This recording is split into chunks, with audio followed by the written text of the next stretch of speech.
yesterday at home. Jaxson Dart gets his first start. The new era has arrived, as you can see, wearing my Dart jersey since we've been, and I told you first. I told you about Dart 3 years ago. I told you about Dart 2 years ago. I told you about Dart last year, and here we are. On the other side of the coin, we definitely have something to talk about as the Giants lose Malik Nabers to an ACL. Mr. Mara, the owner of the New York Giants, fighting cancer. So we definitely have a couple things to ask the football gods to heal us up as quickly as possible. But I will tell you this. For any of you guys that are, I don't know, 30 plus, I will tell you this. The energy in the building yesterday was the best I've seen it since OBJ. Okay?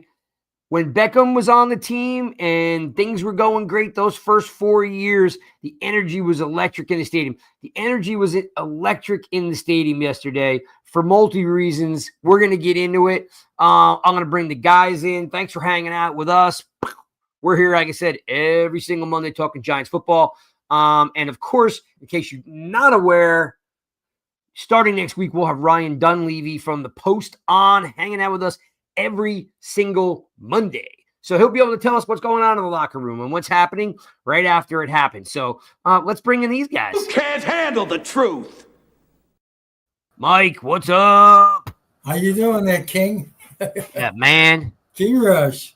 So hey, listen, what a bittersweet, of course. Yesterday, losing Neighbors, but Dart first start, first win. They're off to a good start. It was a fun game to watch. Without a doubt. And we're going to get into it because I'm gonna bring up, when I bring in the guys, I'm going to bring up a conversation you and I had yesterday about my drive home. So don't think I forgot that. We're going to bring that up. Glad you're here. Good to see you. Okay, so all you folks out there, you're seeing a new face, but not new because he's been on with us twice already. So we're bringing in Christian from Giant Topic. No, I do not have an opening for him yet, okay? So I have to figure out, I'm working on it. I got to work behind the scenes with Christian on something, right? Because, we got, of course, this is Truth's entry to the show. You can't handle the truth. You know that one, right? And then, of course, you know when we've got Spartan Mike here, we play this one. This is Sparta! Right? So we got that one.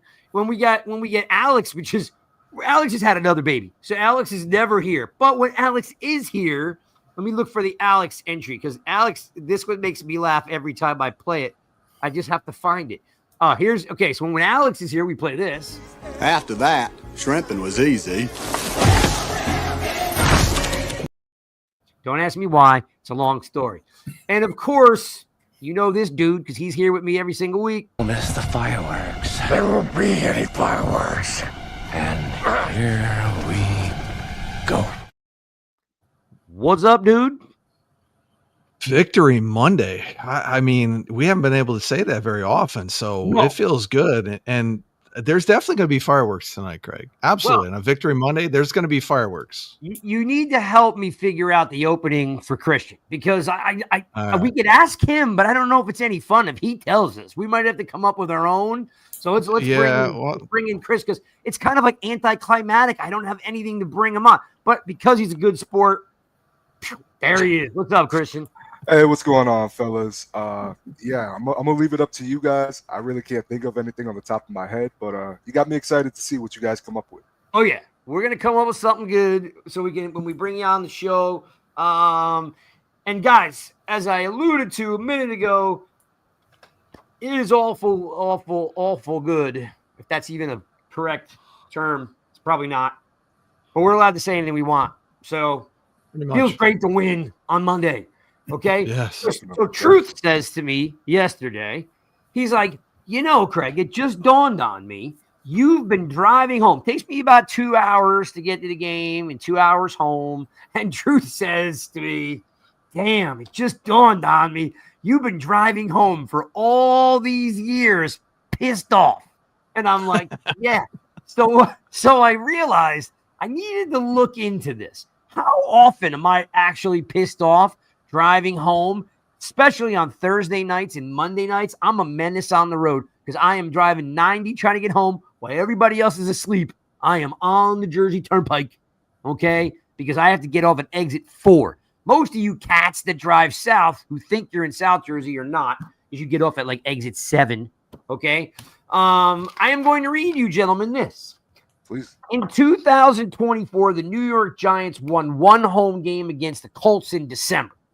So all season long, I drove home pissed off.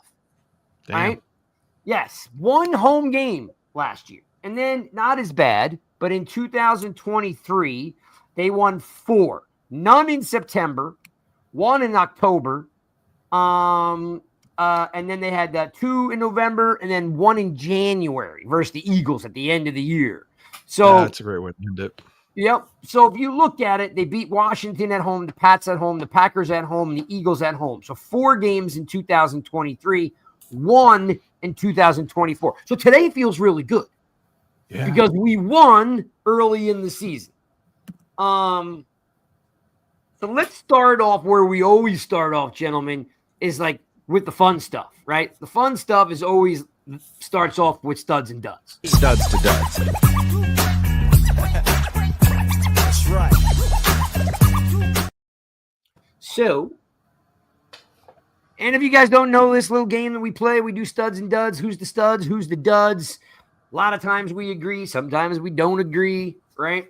And I usually just kind of fire it out to you guys. So, Truth, I'm going to start off with you because I haven't seen you in a couple weeks. Truth, who's your now? Again, I'm sure you're going to steal somebody's thunder here, but who's your stud of the game? Oh, stud of the game? Well, boy, you could do collective. I'm going to go. Nope, you got to give me one guy.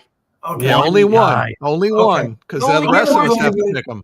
Yeah, if you go All right, collective, and this you're is- stealing everybody. And this is probably going to be occurring a lot this year, like this guy's name. I'm going to put Abdul Carter. The guy really kind of showcased what he is potentially capable of doing. And once he finishes, he had 8 pressures yesterday. And you guys watched the game. He was everywhere. And he looked like he was at a different speed than some of those guys were on those plays. And this kid is going to have a breakout game where it's going to be reminiscent of Lawrence Taylor. I just see it coming. I like that. And I'll tell you what I saw truth out of that. One is they had him stunting from the outside back to the inside. So he came through the center of the defense 2 or 3 times completely untouched. I saw him get double teamed and swim the guard, which was really neat because usually you don't see that when you get double teams, right? He was a step away from maybe having 3 sacks, but his play yesterday is basically showcasing what we're going to see. How about you, Christian? What's your stud? If you have to, again, you only have one, so don't get greedy. Who's your stud? Sticking with the defensive side of the ball, I'm actually going to go with Brian Burns, someone who has really impressed me all year. He lived in the backfield throughout the entire Chargers game, which shouldn't be a shock at this point. He's been doing that to pretty much every team that we faced so far this season. Him himself had 4 pressures. He had a sack, which I thought was the icing on the cake pretty much in the fourth quarter yesterday, because it was a big-time sack. And, I don't know about you guys, but there were moments throughout that game yesterday where I said, is this going to be the same old Giants where we're going to shoot ourselves in the foot, Justin Herbert's going to come down this field, and they're going to score, and we're going to be saying this was a good performance by the defense of Jaxson Dart, but they couldn't get it done. He made sure that was not the case. I'm very impressed. And as a Broward County native myself, I'm very impressed with Brian Burns. He's growing to be one of my favorite Giants on this team so far. Good choice. Good choice. I do think that is a good choice. And what I really like about his game is the motor, right? I saw him make a play coming, which again, not killing the modern day player, but you don't see guys make plays down the line of scrimmage anymore, right? Again, we remember LT did it, Banks would do it. Like sometimes, you'd get one Michael Boley sometimes would make a play like that, or OC would make plays, but he's more of a D end. I saw Burns make a play yesterday where he he popped the tackle, he set the edge, saw the back, and literally just scraped inside, came down, and make the tackle from behind. We don't see that a lot with Giants defense, so I think it's a great pick. His motor is definitely running high. I think this might be the best collaboration of defensive players he's ever played with. So I think that, and I think this is going to go really far to endear him to the Giants fan. And he's got a chance to carve out a niche for himself. Again, it's going to take him a couple years, right? But he's on his way. How about you, Sean? What's your stud? Well, before I get at 2 quick points I want to point out. Truth, great pick with Carter. And the thing about Carter was his snap counts were almost equal to Burns and Tibbs. So we're seeing him play more, which is what we've been talking about a lot on here. Yep. And to Christian's choice, Brian Burns did all that with not being 100%. He was ill. He was battling something, and he was so exhausted at one point, but he's like, I'm not coming out of the game. I'm going to make this play. So 2 points I don't think a lot of people were aware of there. But my choice, because I've been a little harsh on this gentleman over the first 3 weeks. I've been a little harsh on how they've used him. But Sexy Dexy gets my stud. He had a hell of an interception. He batted it and caught it himself. Almost ran 17.5 miles per hour, or 17 miles per hour on that, showing some speed. And he was dominating on the D line, looking like the Dex of old, beating double teams and all that. So love to see Sexy Dexy do what he was doing. So yeah, he gets my stud of the week. I like that pick too. Of course, defense definitely held it down. I noticed Dexter moving a little bit more. I saw him lining up over the center. I saw him lining up over the guard. I definitely thought, and and I got to tell you, I said this early in the game. After the first series, I thought there was something wrong with him because he was favoring like one side of his body, and you don't see it because the camera's not on him, right? But he just did not look right that first, maybe second series, like either he was cramped or he had something going on. He was walking a little gingerly, right? And then as the game went on, he started working it out, and he really started to come on strong. So I'm very glad to hear that. And, of course, the segment is called, studs to duds. There are guys where you got to say, dude, WTF, what's up? For sure. So I'm going to reverse the order this time. And, Sean, give me your dud. There's a handful of guys you could go with that didn't have their best game. I wouldn't say anybody was atrocious, but who's your dud? So I'm going to go, I've done this a couple times now, and I'm going to stick with this trend. I'm going to go a non-player.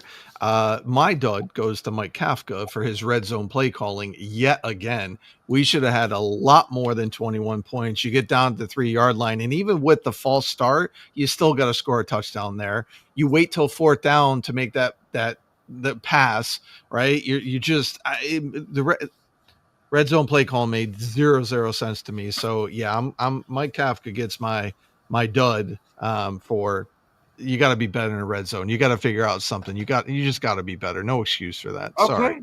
Interesting take there. I'm a little bit again. Last week I ranted like madman on Kafka, and this week I think he did better. Not saying that he was great by any stretch, but there was a little bit more variety to the game where, there was some opportunity to make plays where Russ had no opportunities to make. Definitely, that's why I specified red zone play calling. Yep. I hear you 100%.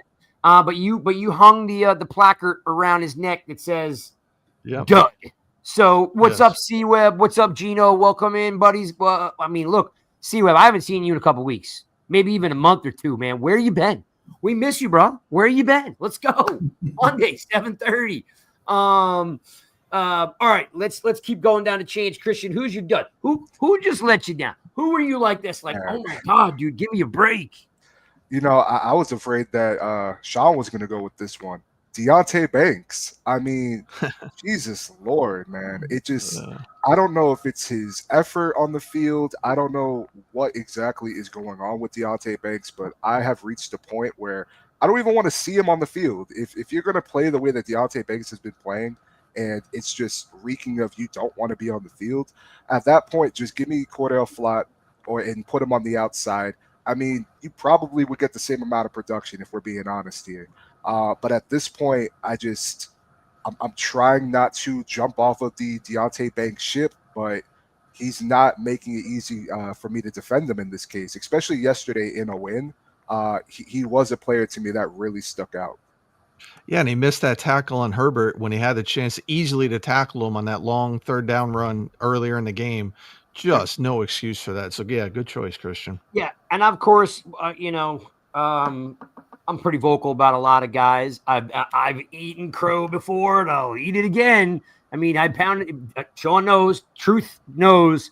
I pounded the table for Banks, and he's just, first year I saw a little. Okay, there's something here, and I said to Sean, I worried before the season started last year. I said, worried about Banks. And he said, why? I said, well, you know how like when they interview the players, they're coming off the field, they ask them crazy questions. And the question was, you right? You remember this, Sean? You remember this conversation? I do. Yeah. He says, tell us something that, that they don't know about you. And you know what his answer was? He said, people don't know that I like eating a ton of Twinkies. And I was like, oh my God. I was like, this is a professional athlete. And he's telling people he's sticking pounds of sugar in his face. And then he went out and he had a terrible year. And then this year, there's a lot of the same. He had a blink yesterday where there might have been, something to jumpstart him. But yeah, I mean, the effort, the angles, there's so many things. So I am with you. I don't know if he's my dud. What do you got for me, Truth? Who's your dud? Who just completely let you down? Well, before I say that, I'm going to say something quick about Banks. I think I think the new CB2 for this team is not on the team for next year. I think they're going to go. They're going to get somebody, whether it's free agency or draft. I'm going to go. This is minute because they did play well, but I'm going to go collective and a group. I want to say. Oh, you're selling it out. You're selling it out with the collective. No, did you just say offensive line? Yeah, let me finish. Let me finish. They gave up 6 sacks. They did very well run blocking because they got 152 yards on the ground, but they did allow 6 sacks. You can't do that. You really can't. And some of those sacks, 4 by who was that? I can't pronounce his name. The linebacker from UCLA. I can't remember. Or Washington. Yeah, he's a Washington kid. Yeah, Washington kid. Yeah, and one was too easy. They got to do a little bit on that. That's why I say it's minute. Overall, they did play pretty well, but he's on. That's the only thing I can think of for a bad performance. I'm gonna jump in on this one. I got to jump in here, fellas, because I got to tell you mine. Because when I tell you mine and I tell you why, I think you're gonna be like, oh, really never thought about that. All right. And by the way, Mark Thompson is in the house. What's up, Mark? All right. Gentlemen, I want you to think about what I'm going to say. The dud is JMS, okay? For a ton of reasons. But I'm going to tell you why, Sean. You can shake your little joker head all you want. All right? I got my comebacks ready for both you guys. All right. If you take Scatterboo, so Scatterboo had 79 yards. If you take out his 16-yard run and you look at his average, it was 2.6 yards a carry. Okay? Yeah. Take out his one run. It's 24 carries at 2.6 yards a carry. He's not going to be able to sustain that. He will be toast by week 8. Gotta be careful, yeah. There's not enough push through the center of the field.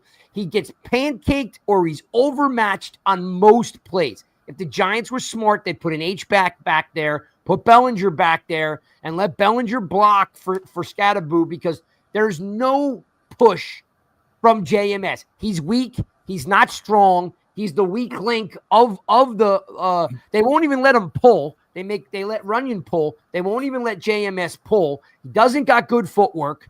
He's weak. He's not strong. He's short. He is definitely not as advertised. And we should have picked him in the 5th round.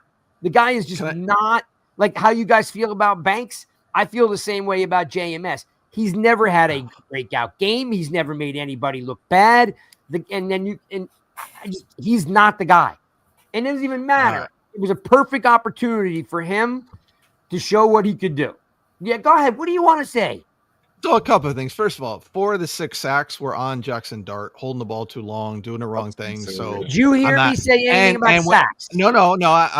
He's addressing truth first, and then I'm gonna address both you guys at the same time now. So how dare you? JMS gave up 1 pressure yesterday. I understand. Andrew Thomas gave up 0 pressures. Runyon gave up 0 pressures. It was the right side of the line that gave up the pressures, Van Roten and Illuminor. But still, 5 pressures total, 6 pressures total. Fine. I'll take that. Nothing wrong with that at all. That's a good day. JMS had a key block on a big run for that. A lot of the reason why the yardage was only 2.6. Do you know how many times that the Chargers stacked the box with 8, 9 guys, especially on the goal line? Oh, no. JMS sucks. Played very, very well yesterday. Very, very well. He Dude, had very one good. bad play. Very He had well. one bad play where he got pushed back. That was it. The one bad play. The rest of the game, he played well. If you give up one pressure, I didn't say he didn't pass block well. And I disagree that 4 sacks was all on Dart.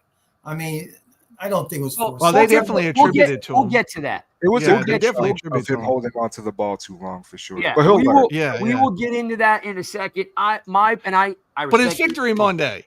It's Victory It is Monday. Victory I don't want to be Monday. arguing with people on Victory No, Monday. no, we're Let's not go. arguing with anybody. It's Victory Monday. Okay, but that's the end of Studs and Duds. JMS sucks, but otherwise, everyone else. Can I make Oh, a- geez. Can You're I just make a mad because your point? guy Can I Banks make is a By the way, awful. watch how fun this is. When they talk, I can just cut them off like that. I could turn their microphone off. Go ahead. Craig, can I make a point about the game that I saw and Sandy for the Chargers? They ran the ball really well yesterday, the Chargers. I know Hampton had that 1 carry for 54 yards, but they were averaging nearly 12 yards a carry, and they just abandoned that. I thought they threw the ball too much. They could have ran the ball more and probably took control of that game. But look, I'm glad because the Giants won, but just watching that game, I don't know why they did that. I was kind of dumbfounded that the OC, who's the OC for them? Norton or some guy's name Norton, is that right? I don't actually know who Norman. the coordinator is. Greg Norman. Yeah. Okay. Roman. I was kind of shocked that they abandoned the running game. Greg Roman, because he used to be with the Greg Saints, Roman? right back in the day. The Ravens. Ravens. I Most think. recently Okay. with the Ravens, yeah. I don't And know. then It he was was at Harbaugh Michigan made with the Harbaugh, I decision think. to change it, but I just thought they should have ran the ball more because Herbert wasn't really it wasn't his finest performance. He wasn't throwing the ball that We'll get into why it wasn't his finest performance in a second.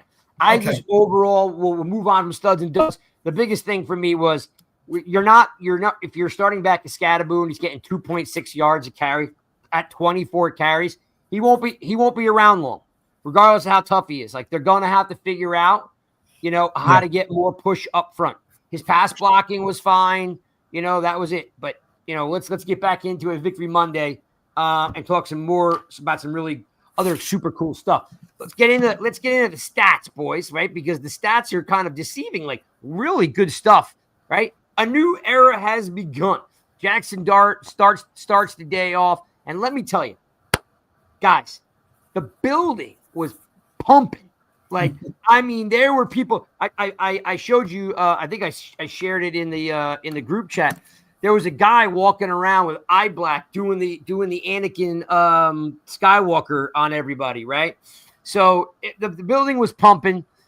Right away, you could see the difference with Dart, with the ball in his hand. He was fast, quick decisions. He was ready to move in the pocket, right? So I want to go over the stats with you guys. So Dart went 13 for 20, pretty efficient for 111 yards for his first day out, right? One touchdown. Then he had 54 yards rushing with one touchdown. His longest pass was 18 yards. His longest run was 15 yards. He took 5 sacks. He definitely needs to throw the ball away because he definitely ran into a couple sacks too. But overall, the kid's super tough, which you can't see, off the camera in the stadium. You can see him limping a couple times, taking some big shots. That experience is going to come. Herbert had 203 yards passing, 1 touchdown. He was sacked 2 times. He had 2 interceptions, which we can get into, like how great it is to finally get some turnovers. Yeah. His average pass was 5 yards, which was his lowest percentage of the year, which is for the Giants defense, right? To holding Herbert to his lowest average pass. Let's get into the first win of the season, guys. Dart comes out right away. What do we see from him? Running, throwing, talking. But you know what? Let's start here.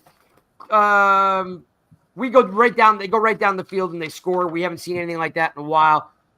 Christian, what was the first thing you thought? Like let me pop up here. Dart shines. Boom. What was the first thing after that first drive? They go down the field and they score, right? And what's your first initial thought of Dart? Like what you saw, because he was pretty dynamic.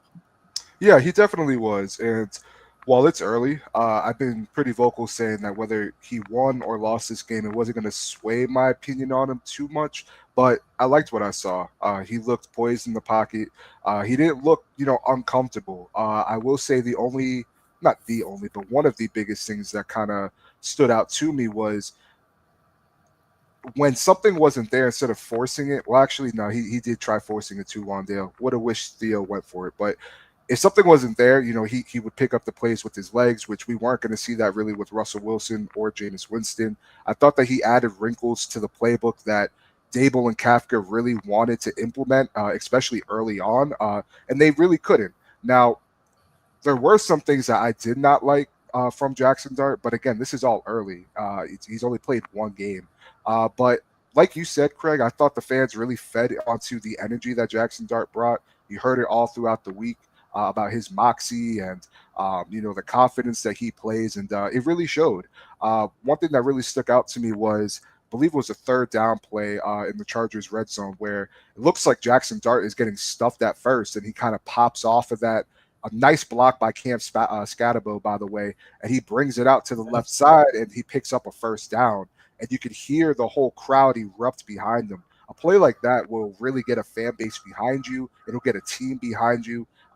You heard players like Jermaine Illuminor saying that he wanted to run through a wall for him after the game. So it's really nice to see. And like I said, I'm cautiously optimistic, but I liked what I saw so far. Love that. Yeah, I know the play you're talking about. It was either the 3rd or 4th quarter. He needed the 1st down. He got whacked, for a loss. Didn't go down. Didn't fold his tent. Bounced right off him.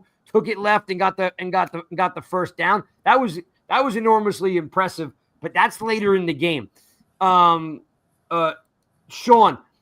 Yeah. Early on, first drive, he does something I haven't seen like a Giants quarterback do in a while. He's rolling out to his right. He's got nothing. Yeah, I was just going to talk about that. You see him reach out and he's like, "Come on back to Slayton." I'm back. Slayton stops the route, comes back, drills him. I'm like, that's a veteran move right there. Oh, yeah. That's a veteran move right there. Because if that's Jones, he tucks it and runs. And if that's Wilson, he throws it out of bounds. He's literally like, and remember, he was the 3rd quarterback, the 2nd quarterback. He doesn't even really have a lot of time playing with Slayton. And they already look like there's some chemistry.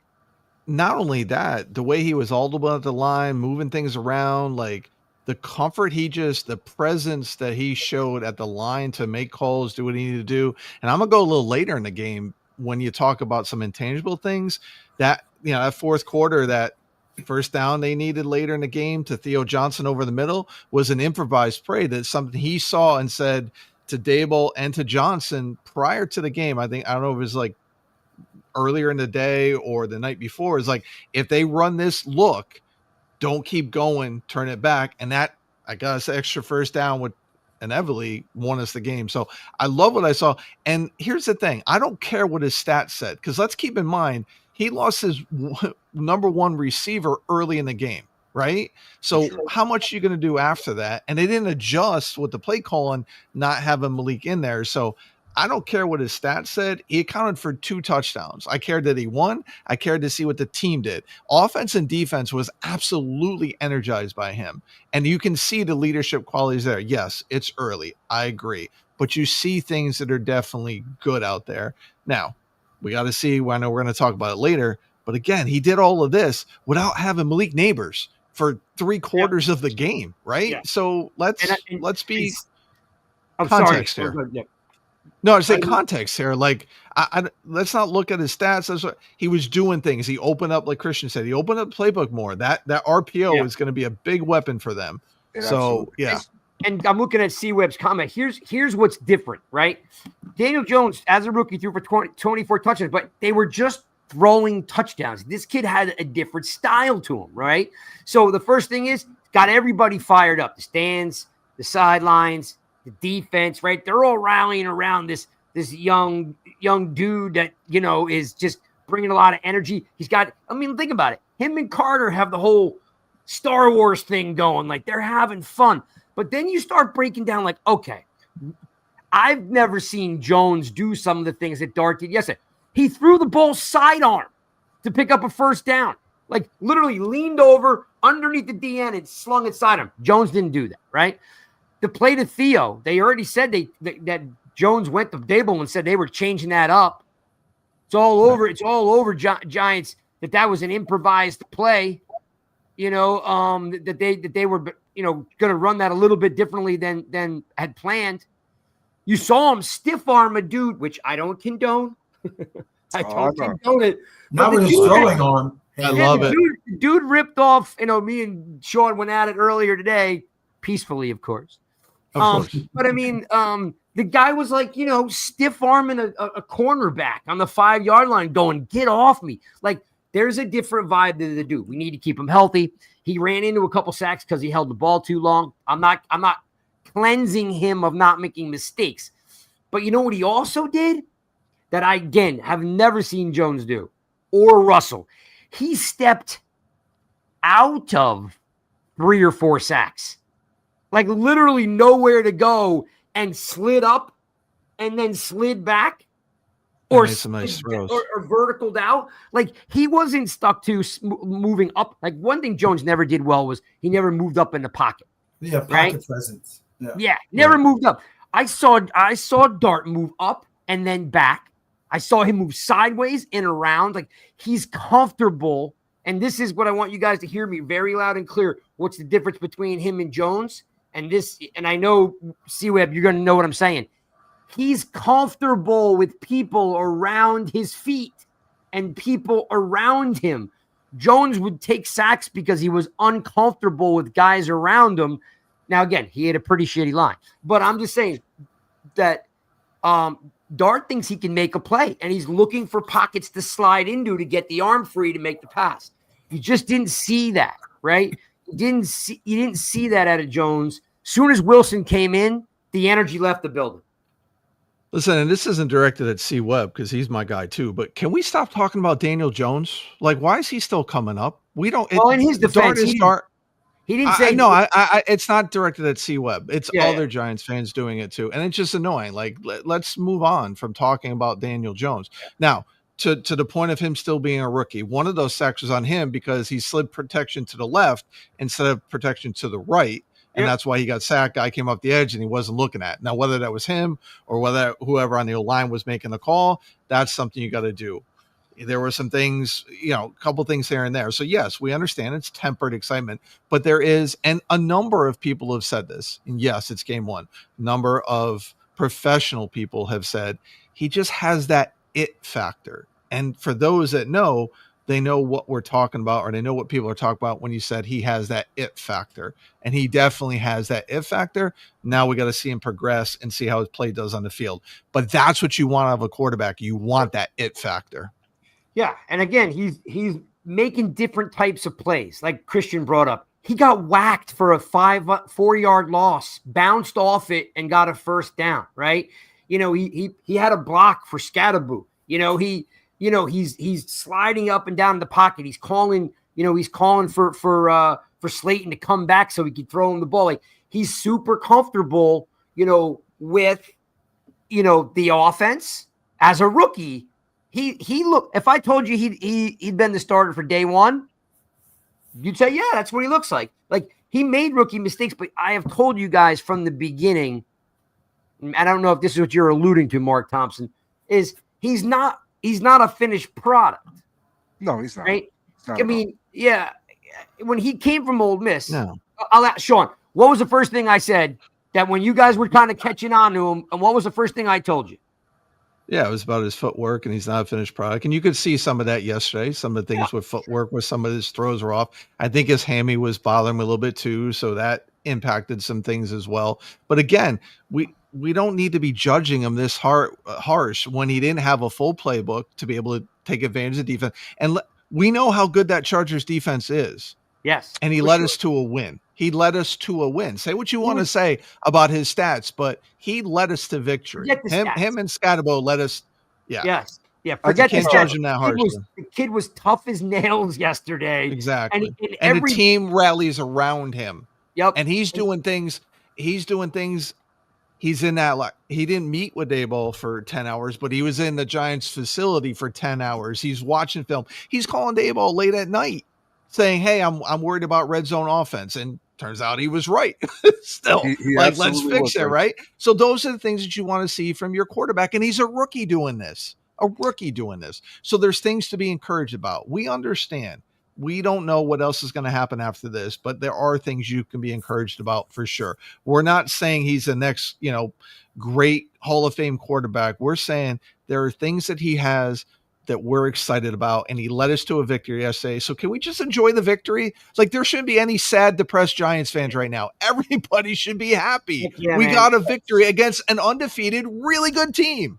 Really good team. For sure. Really good team, really good defense. I just want to add on to something real quick. Sean, were people complaining on X? Oh my God! There are people that's all they do is complain. Like, I heard one guy say there was no wow factors. I'm like, no wow factors. If JMS doesn't hold, he's got a 40-yard run and he stiff armed the quarterback. We talk about players don't know how to handle wins. Our fans don't know how to handle. No. We're not used to winning. Like, come on, enjoy the victory. You don't know when it's going to happen again. So let's go.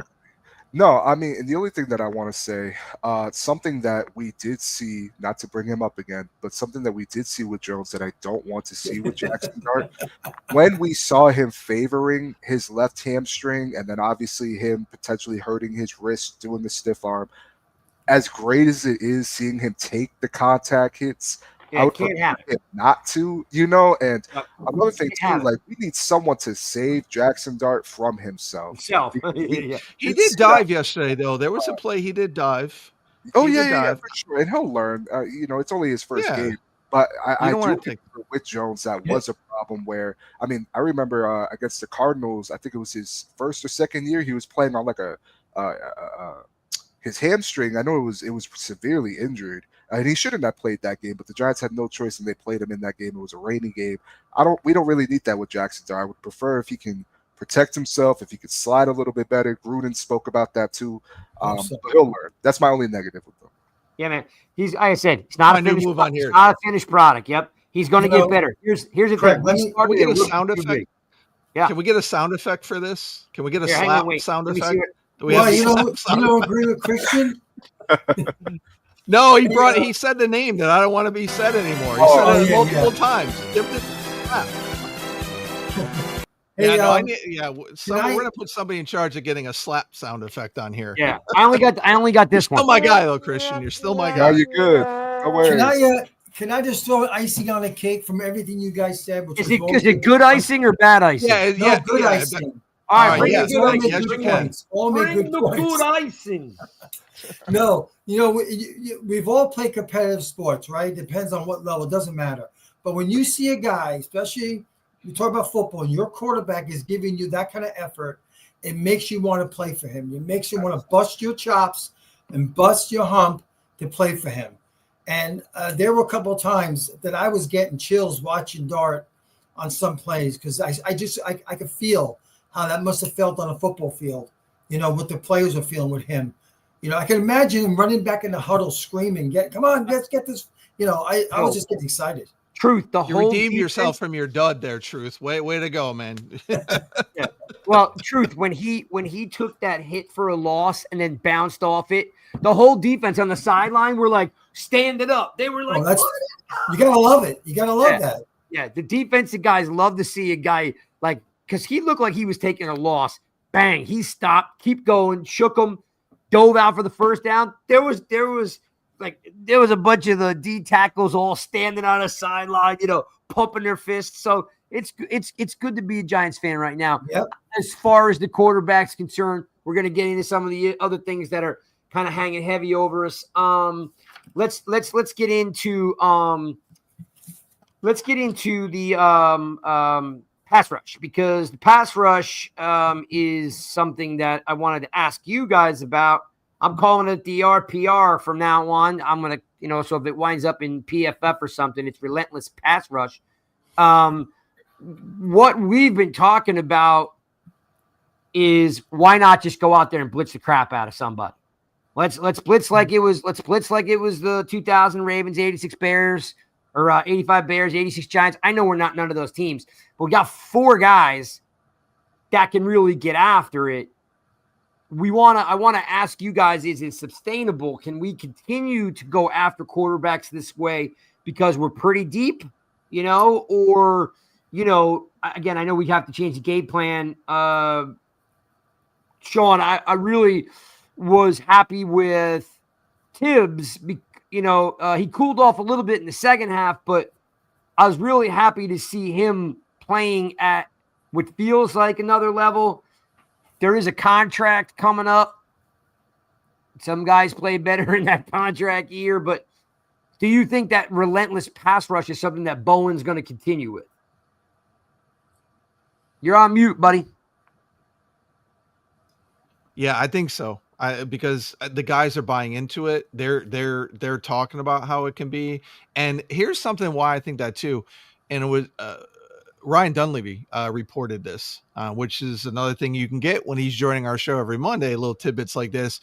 Brian Burns went up to Shane Bowen and said, can we run the play that we ran earlier in the game? And that's what got him the sack in the fourth quarter there. So if guys are starting to step up, be leaderships, and say something to the coach, that's what you want.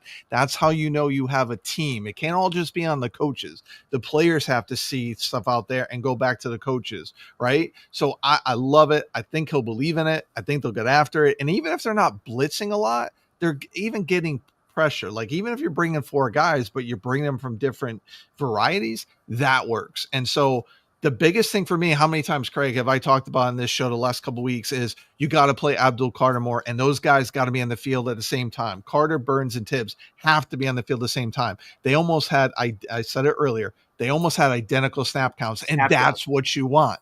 That's what you want. That's what we have to do.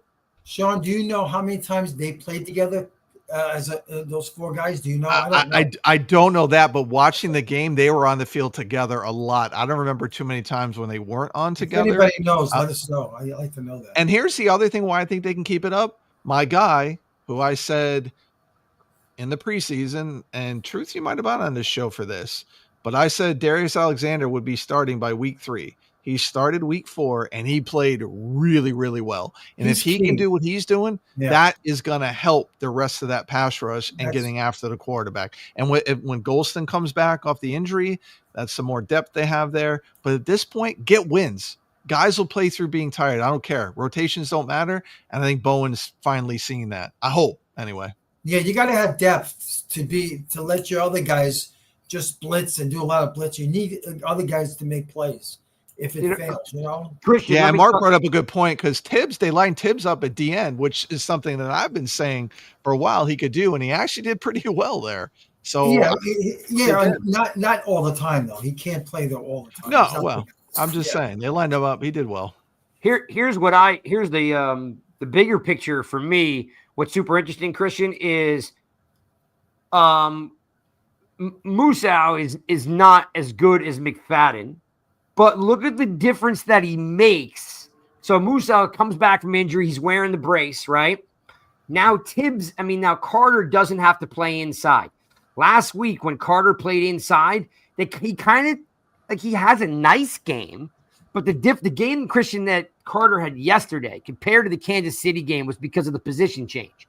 So if and when McFadden comes back, this defense is going to get a good shot in the arm because, again, Musau's a nice player. He's a backup. We looked at some film earlier today, Sean and I, is that he's just not – the Giants have an issue, Christian, of kind of blowing plays up and, and letting the play come to them instead of getting aggressive downhill in the hole, right? Sure. Yeah. McFadden's not great at it. He's not terrible at it, but Musau a lot of times was flat-footed a lot of times, but he made a difference because now Carter can move up and rush the quarterback. So my question to you was like, do you notice the difference or was it just me? Because Carter last week was a nice player. Yesterday, he was a first-round draft pick dynamic player. Yeah, I think it does make a difference. It was funny to me when we heard the coaching staff say that, we'll potentially see more snaps at edge for Abdul Carter. And I'm like, well, duh, that's what you drafted him 3rd overall for. And it paid off. Between Carter, Burns, and Kayvon to have 20 pressures, 2 sacks, a bunch of quarterback hits. I mean, I do think that something like that is sustainable. And especially, to the point of you're getting Chauncey Golston back, you are going to have Darius Alexander on the field. And then you insert a Micah McFadden later on who, don't get me wrong, Darius Musau isn't no scrub, but I think we can all agree that McFadden is an upgrade at that position. But I thought just looking at the guys yesterday, they capitalized on a bad offensive line. And they were capitalizing even when Joe Alt was in the lineup too. I think we would all agree that if they didn't capitalize, we'd be on here talking about we have all this talent, but we couldn't take advantage of a bad offensive line. Giants did what they had to do. Abdul Carter, 8 pressures, 5 quarterback hits. Looked like he was going to have a 3-sack game damn near. So I think that he's slowly coming to the fold. Not every team is going to have a Joe Alt on their team unless you're the Eagles, where you have 2 bookend tackles, the best offensive line in the league. I think we're going to see quite a few games where Abdul Carter is going to shine the way that he did against the Los Angeles Chargers, especially since there's not a lot of teams in the NFL that do have a good offensive line that we will be facing. And we need him to play, DN. Again, it was great that he stepped up and played inside last week because Musau was hurt. But you just noticed the difference in the defense, right? Because they're just turned on and going. By the way, Burns, 5 tackles, 4 solo, 1 tackle for a loss, 4 QB hits, and 1 sack. That's a pretty nice day for Brian Burns. So think about it. Can I add something too really quick? Please. All year long, all off season, everyone was hyping up, Abdul Carter and what this defense was going to look like, rightfully so. But then to go to the point of what we were talking about earlier with Brian Burns, he has genuinely looked like the Giants' best pass rusher on the field, at least to me. And I think when you look at the reports going into this year where he's playing with the chip on his shoulder, he looks very confident in this team. He's taking on a new role in terms of leadership on this defense. And it's showing. He's a player that I know yesterday a lot of people were honing in on Abdul Carter. I was watching Brian Burns a lot yesterday because I really wanted to see how he was going to look, considering that I thought he looked really good against the Chiefs. So, Abdul Carter, I'm really excited for him. Yeah, man, I love it. And like I said, I think Burns almost comes in a little underrated because everyone's focused on Carter, and he's like, oh, wait a minute. I'm still the big dog here, right? So it's really good to see these guys playing well. And to your point about Golston coming back, that was a sore spot in the relentless pass rush. Is like, where are we going to have one when Dex ain't on the field? I don't think that they're missing a lot. It's like Sean just said, you can drop Tibbs down, right? You're getting some good play out of. Listen, even DJ Davidson had a couple plays yesterday. So we're getting plays from different places. And I really like it. And it makes a difference because yesterday was fun because everybody was charged up. Everybody was feeding off each other. And those are all, like I said, I mean, again, look, how about the punting? I mean, Gillen was on fire yesterday. I mean, he booms a 65-yard punt with a 15-yard return. He's net average a 57-yard punt. The kid comes in and kicks a bunch of field goals. Like everything was moving. Gunner, even Banks had a good return. 33-yard return. Yeah, we saw Yeah, that. maybe we should switch him to offense because he did pretty well there. Like, you know? Yeah, I think a lot Just of things saying. were clicking yesterday. Like I said, I went in early because I was trying to get the dart. I was trying to get this signed, but I couldn't get close to the wall. But everybody was fired up, man. It was like the only guy that looked really mean was Andrew Thomas, and he played fantastic. It's so good to have him back. I know we have some fun, right, Sean, about him being made of glass, but when he plays, it's noticeable. Yeah, well, I want to give a shout out to somebody that a lot of Giants fans, including one of our big time supporters here, thought should be cut. I think even you said it too, King.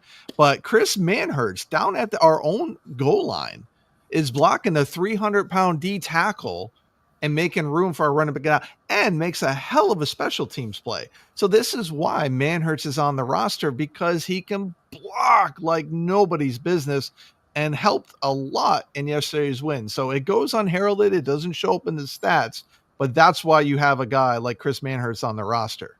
It's interesting too that you bring that up, because like I didn't know if there was going to be room for Manhertz, because we talked about this earlier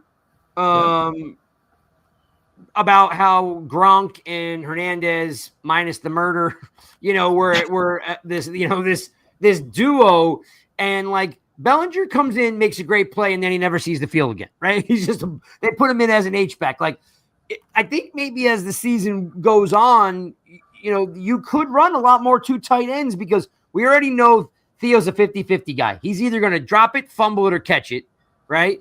Bellinger only allowed on the field for one play, but he always makes a great play. The tight ends that we have in the building seem to be all not only worthy to be there, but they're all contributing. Right. And I didn't think Manhertz was going to make the team, because I didn't know if they could carry three tight ends. With Nabers out, you might see more double tight ends now. Yeah, I agree. You might see more 12 personnel as well. Let me give a shout out, by the way, to Tudo. What's up, my man? Thank you very much for the sticker. Always, you're an OG, Tudo. You're an OG right now. I can't call you Unc, but I can call you OG. All right. So appreciate you guys. Okay, leave anybody out? Yo, Daniel, what's up? Happy Monday. Happy, winning Monday, right? Which is definitely different. Karen's in the building. Let me see the entire team candidate, even with Nabers out, they did Jaxson to QB, young, smart, with plays fast, and team loved. Karen, you're 100% right. Everybody was digging the energy. I'll say it again in case you just got in here late. I'm a season ticket holder. I sit on the 22-yard line. I sit 22 rows up. It's the best energy I've seen in the building since OBJ. When Beckham took the field, pregame, during the game, post-game, like he was an exciting player. Did I like what he turned into? The hotel room and the killing Eli and Koff, all that stuff. I get it. But on the field, that cat could play, and he brought a ton of energy. So I think Dart, Scadaboo, and Carter have this really cool thing going on, that they're young and they're crazy and they can play.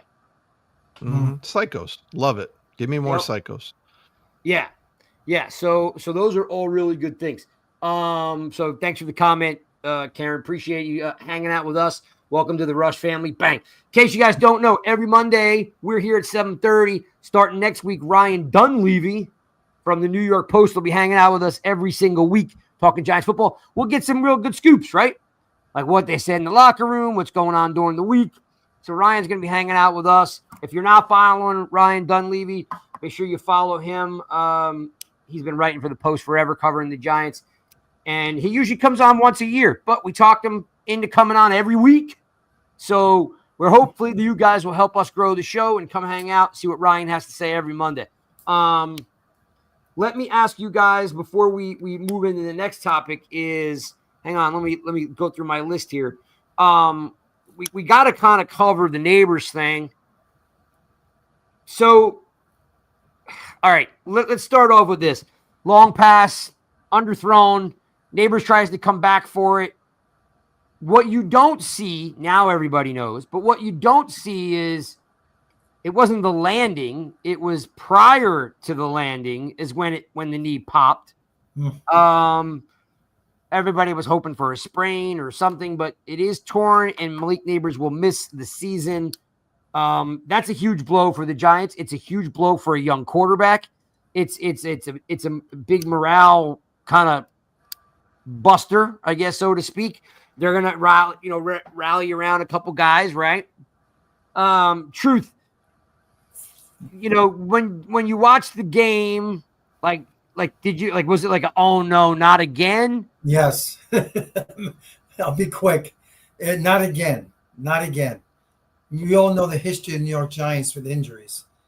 And when I saw that, I said, oh no. I was just praying to God it wasn't serious, but non-contact. Truth. It's a non-contact injury. It happened to a lot of guys, right? Didn't it happen to Shepard one year?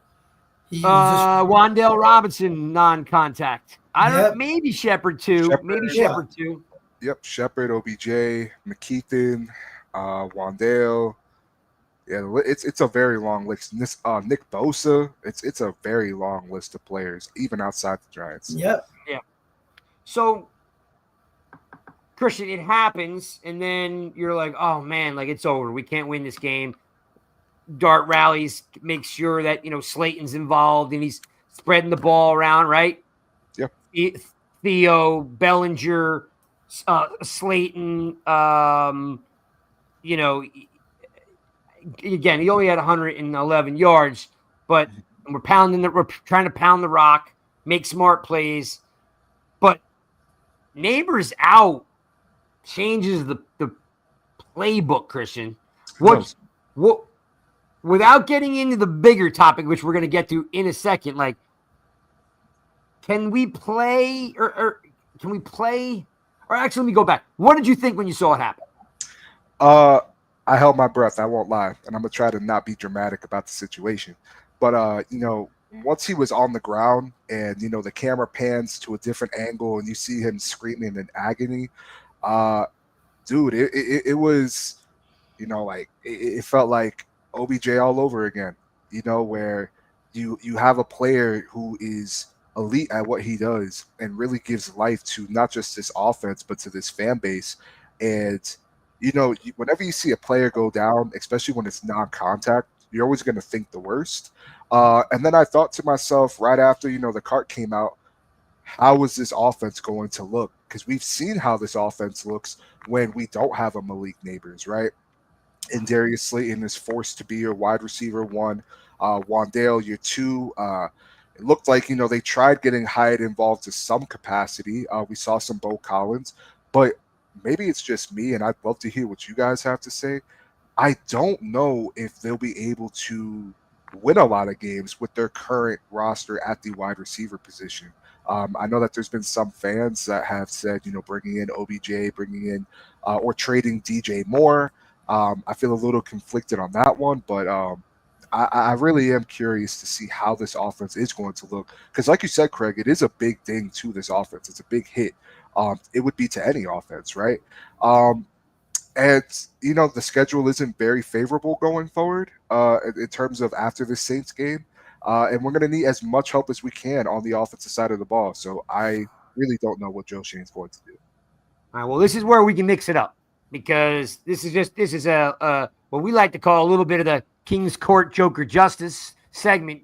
I'm going to fix this because I'm the king. And in case you guys don't know, I'm always right. And just in case you guys don't know that, It's good to be the king. yeah. So I, being the king, and in this one-on-one segment, I'm going to have really quick with the Joker over there. I think the Giants are going to fire the head coach because they don't have enough firepower to win more than 4 games. Malik Nabers wins 2 games all by himself, maybe 3. Just him. I think the Giants have to trade for a wide receiver. You have anybody in mind? That's not my point. My point is that there are guys. That's going to be my point, apparently. Yeah, exactly. That's the Joker. My That's point, the Joker justice. Let's go. exactly. My point is that there are guys on this team like Belton and Hyatt and Evan Neal. There are guys that we have sitting around, and we don't have an extra pick because we had to move back into the first to get Dart.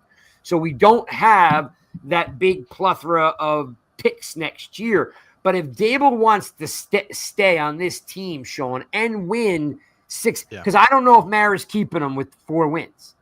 If this team wants to win 7 or 8 games, you're not winning 7 or 8 games.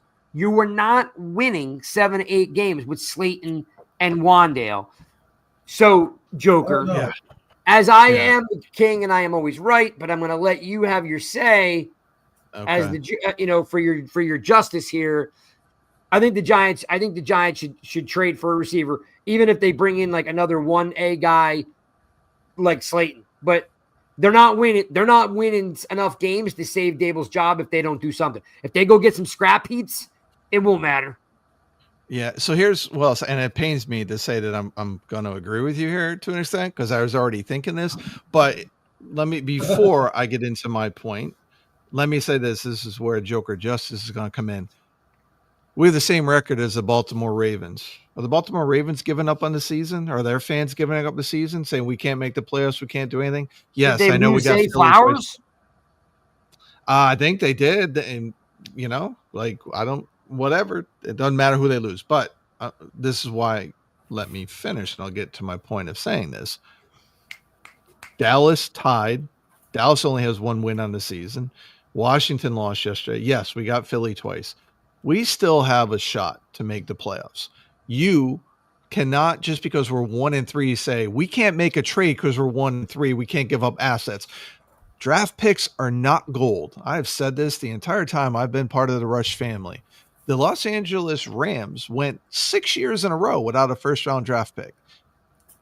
Trade. Get a receiver. You got a young quarterback who needs a receiver to help with the thing. Now, whether somebody's available, I don't know. But you figure out, you make it happen. And here's why. Because then next year, now you have Malik Nabers back, depending on when he comes back and how we recover from this, and you have another good wide receiver to pair with him compared with, coupled with the other guys that we have there.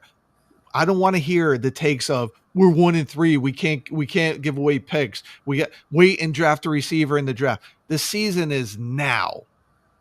We are 1-3. And even if we trade and win 7, 8 games and miss out in the playoffs, who cares? We won 7 or 8 games. You want to win. You have a young quarterback. You have to develop the quarterback.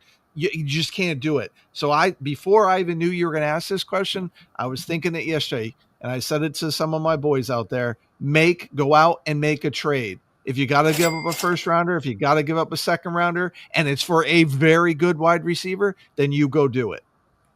And you know what? And remember this, and I'll let you jump in here, Truth, is this.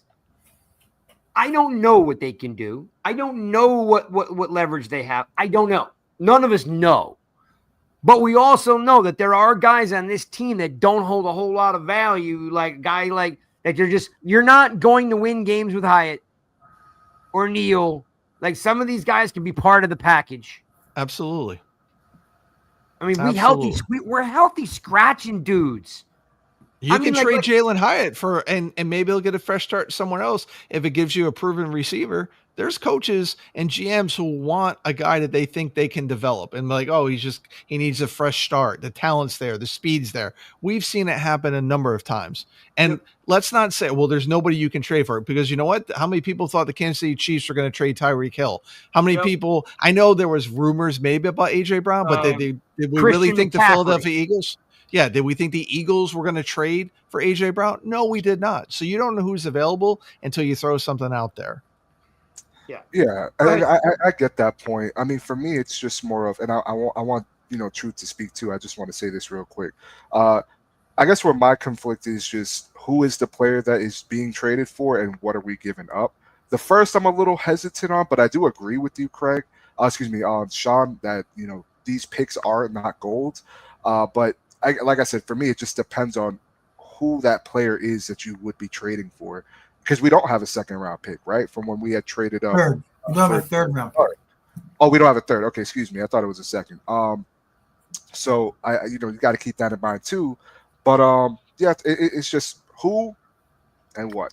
But thankfully we don't got to make those decisions. So. Hey, Truth. Karen says trade Russell Wilson. Is that? I mean, we're gonna have to eat some of that contract, but is that something that you want to do?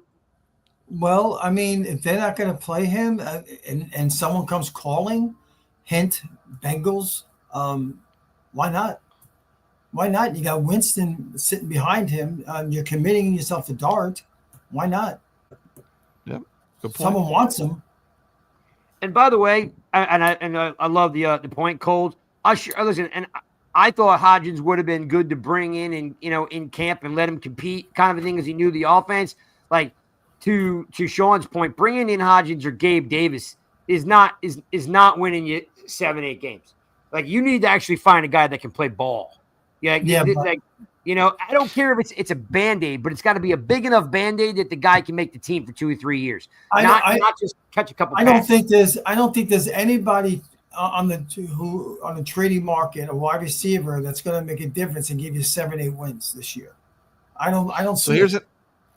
I don't think there's a team that's willing to trade a player of that caliber that's going to make a difference on this year. And I understand what you're saying, Sean, about draft picks, but that first round pick could end up being a top 5 pick. And again, I'm not going to give up a first round pick just for anybody, but if it's a difference maker, like if it was a Tyreek Hill type, I'm not saying Tyreek Hill, but I'm saying that type of difference maker. Absolutely. Cause you're not going to, it's rare that you may not hit that.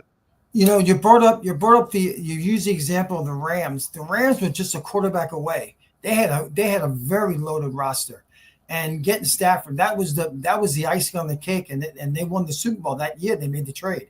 The Giants aren't going to play it away. They're not. No, but the Rams were making trades before they got Stafford. They traded for Jalen Ramsey. They traded other guys' first round picks to bring in. Stafford was the icing on the cake. Yeah. So here's a name that my guy Stretch Money on Twitter threw out, a name. I don't know if he's on the trade block or if there's things, but Chris Olave from the Saints could be a name potentially to watch out. Is he healthy or has he been hurt? I think he is. So that may be something. The Saints are rebuilding. They may want that draft pick to put somebody in. They may be the part with them. What draft pick are you talking about? That I don't know. I don't know what he would be worth, but I would imagine probably a second. I don't know if we don't have a third, but maybe it's a. I could see a fourth. So Mark Thompson maybe a fourth for him. What's that? I was just saying I could see a fourth, maybe a fourth for him. Okay. Yeah. Because Mark Thompson says even if they are 3-1, they're not trading for a wide receiver. That's cool, but guess what? When we win 3 games and Shane's gone and Dave's is gone, and now again we're right back to the joke. Oh, I got to get a new coach. The coach got a new coordinator. I'm not saying I love Dave. That could be the best. That could be the best thing for this Giants organization. If that happens, here's the thing: even if you trade for him, you're going to have him again next year. And that's the thing, so you don't have to worry about drafting a wide receiver in next year's draft. Like sometimes you got to take those chances to improve this team with a young quarterback. And fans, too many fans, not saying you, Truth, too many fans don't want to give up draft picks, and I don't buy it. If you're getting a proven commodity, just like I don't agree with the Cowboys trading Micah Parsons because they got all these draft picks. How likely you think you're going to get another Micah Parsons in a draft? Yeah. And I know Jerry Jones tried to compare it to the Herschel Walker trade. Not the same. Not even close to the same, right? So sometimes we worry too much about draft picks and we think they're gold. And again, not directed at you, Truth. This is directed at fans who think this. Draft picks are not gold. You got to make the move sometimes. You got to be bold. You got to make it happen. And yes, wide receivers are still important in today's NFL. And again, if you get a proven commodity and you pair him with Malik Nabers next year too, along with the rest of our wide receiving core, then we're going to be even better. So I said all offseason, I know Cold said it. I said it all offseason that we needed to sign a wide receiver too. Why not go out and get it now? Who can step in and be the one until Nabers comes back? I think showing the bigger names, it would be much easier. Yeah, we'll have to go definitely through the names and look. I mean, right? DJ DJ Moore I'd trade for him. He can be expendable because you got Roma Dunze, some of the other guys, right? You got I already mentioned Chris Olave.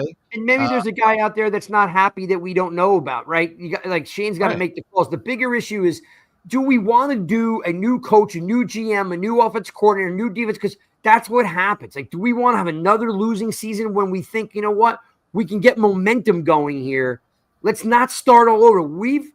Our franchise is used to losing for so long. We're fine with scrapping it and throwing it away. It took a while for Coughlin to get going, right? I'm not comparing the two. I'm just saying that, like, he's got his quarterback. We got good pieces. I mean, I can't explain to you how much energy was in the building because of one dude, right? So for me, starting all over again, like, you don't have to like Dable and Shane. I don't. It's kind of irrelevant. But starting over is starting over. You know what I mean? So now you have to. Now you're hoping that there's something there, and if it's not, now you're starting over again. Like we can't keep doing that same thing. So right now, let's prove to the NFL that we got one of the better defenses in the league that's growing, and we've got life on the offensive side. Because next year you're going out and you're drafting a tackle in the first round. Yeah. So Fred, King, here's a guy that's on. Oh, go ahead, Tris. Go ahead, Sean. I'll make a point. I would say you're always talking about bold moves, King. So here's a bold move. There's a guy that we know is unhappy. Now, whether or not we can pry him from his team is a different story. But you want to make a bold move, you go try to get AJ Brown from the Eagles because he's tweeting out he's not happy. He's not been happy this entire season. Now, I'm not saying it can happen. I get it. Yeah. It's not the point. The point is, you want to make a bold move, you go and get him. You give up what you need to give up to go get him, and you bring him here. Because not only does it make us stronger, it makes Philly. And listen, Philly made a trade with Dallas, so they can trade within division. Again, I understand it's AJ Brown, Philly's, but I'm saying trade the draft. You mean, right? Is that what you mean? The draft pick? Trade? Well, yeah, they traded the draft, but I'm saying you try. Whether or not it happens, you try to make the move. If you're reading this and you're seeing that AJ Brown is unhappy in Philly, you make the move. You try to see if it can happen. It's on Howie to say no, but you can't just not make the move because like, oh, they'll never trade him. You never know what's going to happen. You know, Howie Roseman won a first-round pick for him. Absolutely. Give him a first-round pick for AJ Brown. Absolutely. Are you kidding me? Can you imagine AJ Brown and Malik Nabers together for a first-round pick? We traded the second and the fifth for Brian Burns. What's he making, AJ Brown? I don't care. You pay him. And we're gonna have. I don't know the cap space. We have to figure that out. Craig, let me ask you.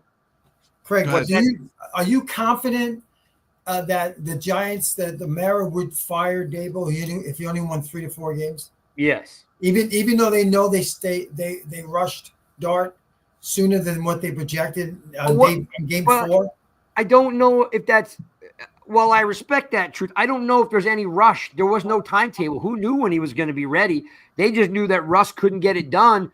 The GM put no pressure on him. This was Dable's move.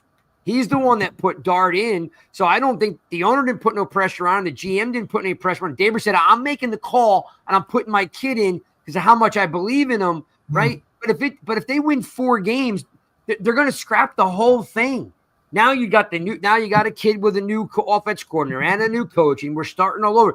We're Giants fans. We're so used to losing that 3 years, trade him, cut him, fire him, get rid of him, fly a plane, sabotage him, put poison in his beer. Like we just want to change everything every 3 years. I'm saying there is something here that is bigger than just his 111 yards.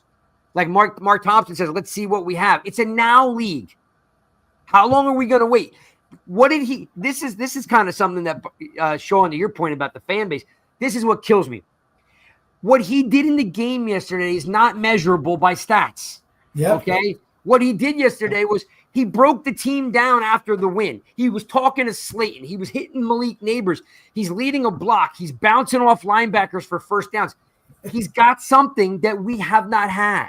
This is different for us. Eli didn't have it. Russ didn't have it. Jones didn't have it. There's energy. I'm telling you, 80,000 people were chanting yesterday. The hype man, who we miss, who should have a job with the organization, Antrell Roll, who led the team in tackles 3 years in a row from the safety spot, walked on the field, started chanting, and then Ahmad Bradshaw shows up wearing 44, his number, and it says Scataboo on the back. I mean, there's something about these dudes that people really like. They like Alexander. Bo, when's the last time we drafted a lineman that's good? Bo's legit. Yeah. Like they're working towards something. It's a now type of a league. I'm not saying blow their draft wide open. But again, Hyatt, Belton, Evan Neal, they're expendable. Wrap them up. Figure something out. It's about time we didn't go out with a whimper. Yeah. Christian, am I crazy? Am I crazy? I didn't realize I was muted. No, I don't think you're crazy at all. The vibes definitely do feel different. And I was not at the game, but you could see it on TV, just like between the fan base, you could hear it in the crowd, and you can kind of see it online as well. And I think that if Jaxson Dart can put a couple games together, I mean, I think him, Scatterbo, and Abdul, I mean, they'll run New York City. By the way, I got to bring Karen's point up here. So we were all laughing because people were trying to figure out like what his nickname is. What do they call him? I don't know if he's like a Ric Flair guy or something, but it's Scataboo, but everything in the stadium was woo. So it was like, so nice. He would make a play, do a backflip, and they'd be like, Cam Scataboo. And then on the screen, everybody went woo. So it was really cool. Like, and then you got like, Burns doing the Spider-Man thing, right, on the sack. Awesome sack celebration. And we've never had a quarterback that did a TD dance after scoring a touchdown, which Dart did. Never in the history of the Giants have we had a quarterback do that type of dance after a TD. So when you talk about the it and we have something different, like that's it right there. That is different. I don't want anybody. I love it. And I don't want anybody. I've said this. Look, I know what his flaws are. Maybe a little bit better than you guys do because I've watched a lot of Dart. But I'm looking at the Giants and it was fun yesterday. It hasn't been fun in a long time. Like I'm looking at Carter doing the Darth Vader, and I'm looking at people wearing the one eye black down their eye. It was fun for a day, and I'm like, whether he turns out to be Josh Allen and Pat Mahomes, or he turns out to be, a run-of-the-mill quarterback. I don't think that's what I'm after. I'm after is let's try to win now. Let's try to get this thing going. So next year we're hitting stride. And if we go out and we go out with 2 wins this year, you're going to start all over. And you guys could all hate on these dudes, right? They're not, Shane had back-to-back really good drafts. He had a really good offseason. Has he missed on the offensive line? Yes. But if we win games, he's going to go get you a starting right tackle, and he may move Illuminor into guard, okay? Because Van Roten is not going to be here next year. That spot's going to open. Right now, we need a wide receiver. Where's Cold? Cold said something a second ago. At a minimum, you need a 50-50 ball receiver. So go out and get one. That's all I'm saying. I'm not saying that they're going to go to the playoffs, but man, if this team walks out at the end of the year, with 8 wins, are we not stoked? Truth, are you there? I think he might be frozen. He froze. Too much excitement for him. He couldn't handle it. Mike, Truth, if you froze up on me, can you hear me? I think you're getting a spotty internet, Truth. You're all froze up. There he is. Wait, there he is. Truth, there you are. Yeah. You froze up on me. No, that's okay. You froze up. Am I crazy to think that if they win eight games, there's that we're going in the right direction? Oh, of course, because it was you did better than last year. I mean, I think I don't know, man. I don't know. I just want to see if you see effort. I mean, you got a rookie quarterback. They're going to lose some games because of his inexperience. It's going to happen. And knowing how to win, this team has to learn how to win. I mean, they got a game this week. They really need to put the foot down to the pedal with New Orleans. That's a game they really could win. And even though it's in the Astrodome. I You know, that's I a don't team know. that can win. I don't know if we're gonna wrap this up. I'm gonna go through and do the 2-minute drill. I'm gonna try as many questions as you guys have. I think I have a little and we'll try to all answer them. I know I have it in here somewhere. Bop, bop, give me oh, there it is. All right, I'm gonna go through all the comments that I can that we haven't talked to, and I'm gonna give it to you guys. Answer these questions, guys. Let me go to the comment section, see if I missed any earlier in the show because there's a ton of you guys in here. Let's see. Sean, Cole says MetLife turf is the dud.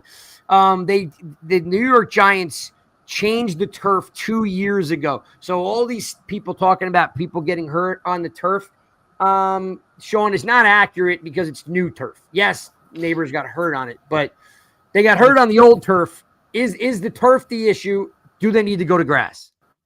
Yeah, they need to go to grass. Yes, it's a new turf, and it's supposed to be better than the old turf was, but we're having again. Just go to grass. I don't want to hear the excuses about, well, 2 teams play there and all these. From 2000 2002, Jets and Giants played together at Meadowlands, and they were on grass. Go back to grass. Make it work. If you can bring it in for the World Cup, you can figure. And you got stadiums that have these high-tech grass coming in. Make it work. No more excuses. All right. I will say that there's a problem with the trays. I know Tiki Barber was talking about how the trays was bad technology, so maybe they've got the trays figured out. Christian, this one's from you, from Gino. My concerns offensively is Slayton. Can he step up and beat man coverage? He does well versus zone, but with Neighbors down, he needs to be able to step up and move further. Can he do that? I think he doesn't really have a choice unless they bring, like we were saying earlier, unless they bring someone in to do that. You paid him the money that you paid him, which was what they felt was wide receiver 2 money. We have seen Slayton be our quote-unquote wide receiver 1. He's averaged, 700 yards a year outside of last year as a New York Giant. So I think it's possible. He's very comfortable with this offense. We know that he was helping Malik Nabers last year in terms of getting position right. But it's not going to be the same offense. I think a lot of fans are just going to have to understand that Malik Nabers was a big part of this offense, and you're not going to be able to replace that production. Yeah. But Slayton, you can't, right? You can't. But he is a guy that does provide downfield, targets. He also can hit the middle of the field as well. But I think right now he's in a position where it's put up or shut up. You got paid the contract you did. We're going to need some more out of you. Wandale, I think his production is replaceable too, but all of our guys collectively have to take a step forward. See, that's why I put Christian on the show, right, for that comment that he just made. What a debut. What a debut. Right there. Right there. Wait, you know what? I'm totally going to have a new intro for Christian after he said what he just said, because that is what I've been saying for 3 years and nobody wants to hear it. Now I got a guy on my side. You'll start, Christian, as long as you agree with Craig. Christian's my new right-hand man, dude. I'll tell you right now. All right. Wipe that nose, Chris. All right, this one's for you, Sean. Cole says he doesn't trust Bowen to do it. And that was a little bit further when we were talking about blitzing dudes and stuff. Yeah. But can Bowen keep this thing together? Because he was impressive yesterday. And I don't know if that's like a Burns influence where he goes to him and says, man, we need to turn this up. Or Dexter goes to him and says, I need to turn this up. Can Bowen hold this together with the same type of ferocity that he did yesterday? I think so, yeah, because then Mark put this in the chat. They only blitzed 31% of the time yesterday. So they were getting the rush. It was what he did with moving guys around. That's what I want to see more. Moving Tibbs around, moving Carter around, getting Alexander in the game more. That I think he can do. I think the entire coaching staff understands the urgency that everything's under now. So yes, and again, I'm only attributing one loss on the defense, and that was the Cowboys game. Otherwise, the defense has played well enough for this team to win. So yes, I think he'll do it. If he doesn't, you're going to hear me get on him about it. Truth. Karen says trade Russell Wilson. Is that something that's like realistic? Is there a team out there, and if who needs a QB? Well, you brought it up earlier. I mean, and I'm sure if a team who has injuries to their quarterbacks like the Bengals, that's been rumored. If they may give you a call and they want to give you a draft pick for him, You're not going to have him back next year. You got Winston already in house, so why not? Why not? Right Get now, a draft right pick, now, 'cause you don't have a third rounder, so I don't know if you can get a third rounder, but at least you can get another pick in next year's draft. Why not? and Minnesota's another team because they went with Wentz this weekend and they lost. So Minnesota's another team, and Jefferson's looking for someone to throw him the ball, and that moon ball would work really well with Jefferson. Yeah, good point. Good point. All right, so I like that. Let me see what other one in here if there's you guys. There's a ton of these guys. We talked about that. Cole says 50-50. I'm just looking to see if I missed any of these. We talked a lot about this and that. Tyreek Hill. Wait. Tyreek Hill was just carted off? Dude. Yeah, I saw some people tweeting about it. It's supposed to be really nasty, so I don't even want to. Oh, boy. All right, what is called? If they can't get a consistent running, those updates. If they can get a consistent running game, it'll help Dart tremendously. I'll take that one. Yeah, 100%. Cole, you're spot on. Right? Again, you take away one run out of yesterday, and he was averaging 2.6 yards a rush, a carry. So, yeah, we're going to need the consistent running game up front to, give Dart some breathing room. Remember, he's just a kid. I mean, he's going to need some time. There's going to be some growing pains. It's going to be games where he throws. I told you, if you haven't ever watched the movie Tin Cup with Kevin Costner, you want to watch it. It's a golf movie, and it's kind of funny because it reminds me sometimes of Dart, where Dart will throw the same pass 3 times in a row because he wants to get it so bad. And I know you know what I'm talking about, Truth, because you're a golf pro, so you know. Anyway, it's a plug for the movie Tin Cup if you haven't seen it. And when you're done, be like, all right, now I know what Craig's talking about. Let's see here. 68 pass rush win rate. That means they were getting pressure with 4. Sean, are you cool with rushing 4? I mean, Cole says it was a 68% pass win rate. That's pretty damn good. You're on mute, buddy. Yeah, I'm good with it. I mean, we saw our, team in our division that we don't like win the Super Bowl with getting after the quarterback with 4. So that's the goal. That's what you want. That's what all D coordinators strive for. If you can get pressure with 4, that's what you want. So yeah, I'm good with it. Make it happen with 4. Just figure out how to be creative getting pressure with 4. This is kudos to Cole for this comment because it's spot on. That's why I'm not beating up Dart too bad. He played well at times. Kafka didn't help him. Kafka is, I'll say it again, and I'm not going to dwell on it. Kafka's a waste of space, man. He's been on this team. He's made nobody better. Not Jones, not DeVito, not Tyrod, not Glennon, not Fromm. He's I don't know who he's got dirty pictures on, but this cat stays around, and I can't figure out why, because he brings nothing to the table. I named 4 guys right now, passing coordinators in the league that would make better offensive coordinators, one of them being Brady, but there's a couple other ones that are out there. Not Tom Brady, of course, Joe Brady. There's a bunch of dudes out there that I'd rather have than Kafka. I'm not really sure, Cold, why they keep him. This one's for you, Christian. Thoughts on Kayvon? I hope he's here for a while. He looks different this year. Yeah, he absolutely does. Kayvon I think he looks phenomenal. I think he's had a very strong start to the year so far. Had another sack this past game against the Chargers. He's really coming into his own.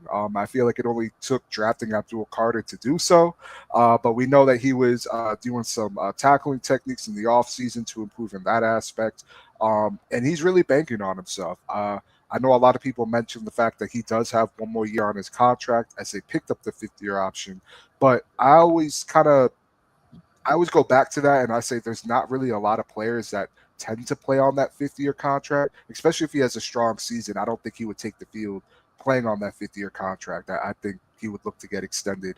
But I'm really impressed with what we've seen so far with Kayvon Thibodeau. If he could build on it, especially not getting, I don't want to say cutting his snaps with Abdul Carter, but I think we're seeing the Kayvon that we've been wanting to see since we drafted him.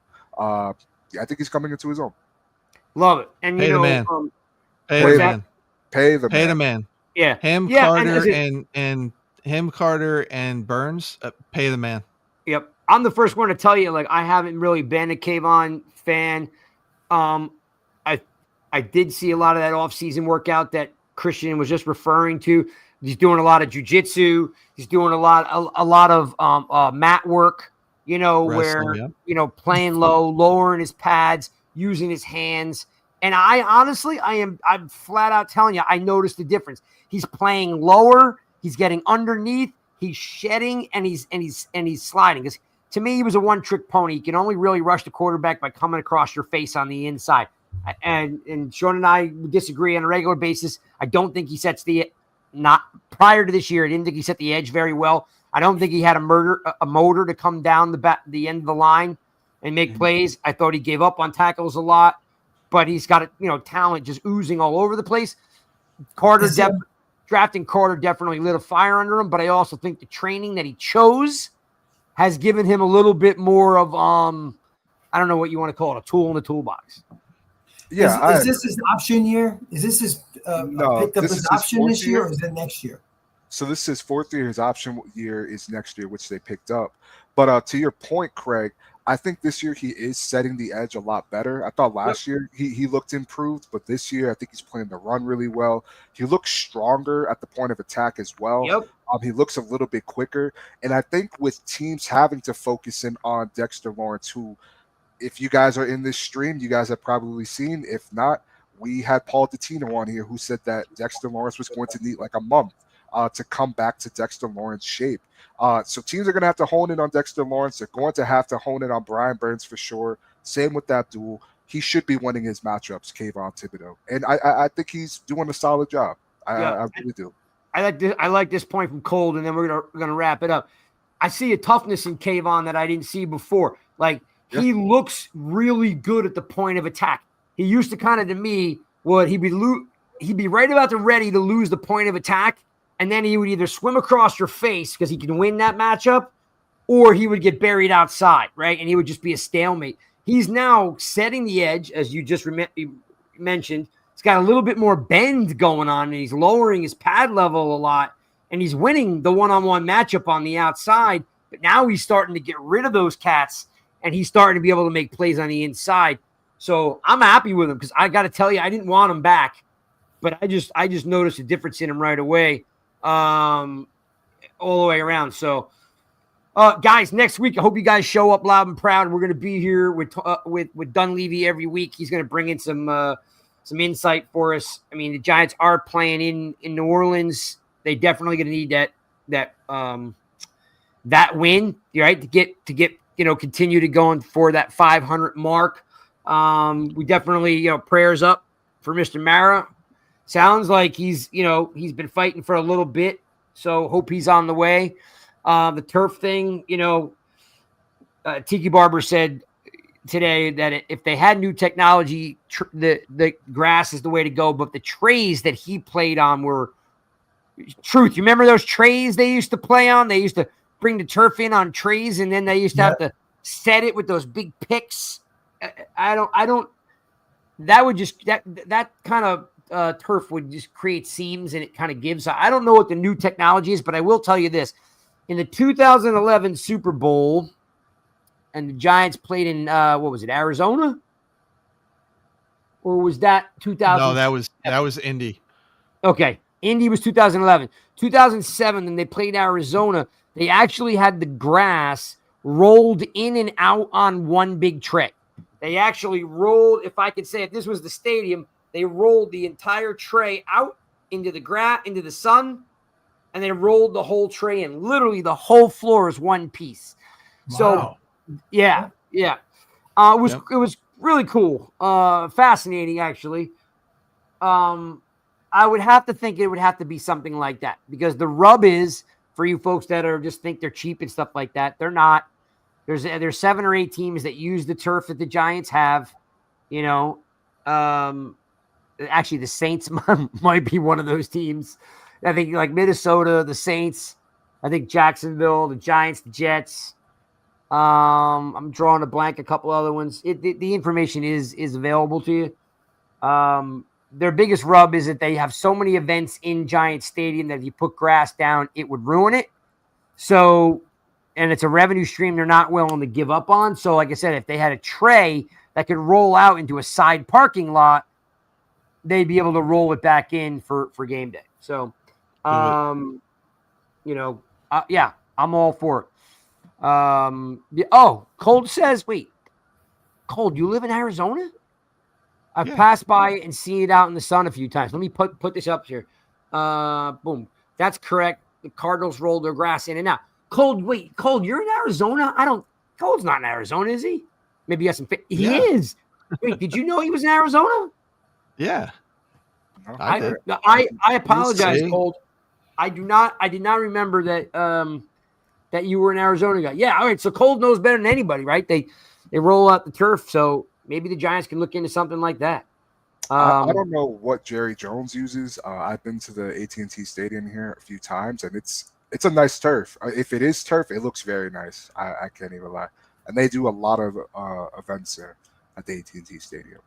I think, though, they only have one team. The Giants and the Jets both play in there. So either way, they're going to have to figure something out sooner or later. This is a yes or no question, and then I'm going to let you guys go. We're going to wrap this up. Truth, I'm starting with you. Should the Giants bring back OBJ? Yes or no? No. Christian, should the Giants bring back OBJ? I'm going to say yes. I'm going to say yes.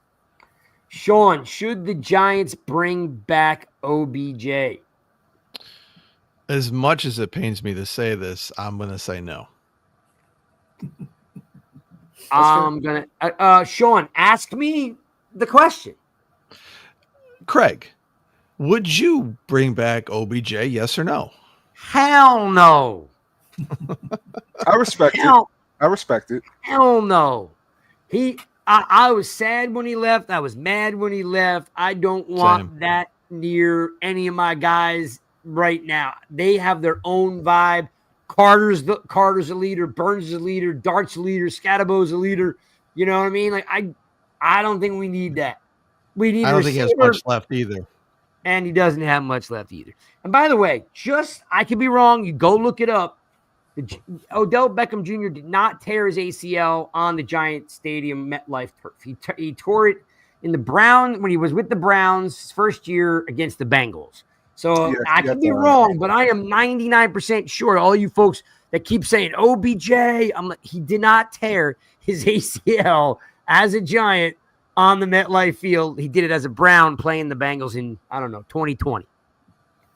Yeah, I definitely recall the ankle injury against the Chargers years ago. But yeah, no, I'm there with you. That was a game where like 3 wide receivers went out in the same game. Yeah, same with Brandon Marshall, foot injury too. Yep. Mm-hmm. All right, gentlemen, we're going to wrap this up. Make sure you check us out. Please like it, subscribe, bang it. Karen, especially Karen, you're new. Thanks for hanging out. Welcome to the Giants Rush family. Pass it on to your friends. Like, follow, subscribe, all that good stuff. But believe it or not, it does help us out. We'll have to tune in with Spartan Mike. So if anyone is in the chat is playing fantasy football, I'd love to know how you guys are doing. The grand prize came in, and I showed it to Sean. And what did you say, Sean, when I showed it to you? Holy cow! Yeah, but it wasn't cow. It was a different word. Right? Yeah. We're being family friendly right now. Yeah. So the grand prize is in, and it is sweet. Makes me almost want to keep it myself. But I wouldn't do that to you folks. So the Ballers League is off and running. I don't know how everybody's doing, so I'll have to check that out. We'll see you guys next week with Ryan Dunleavy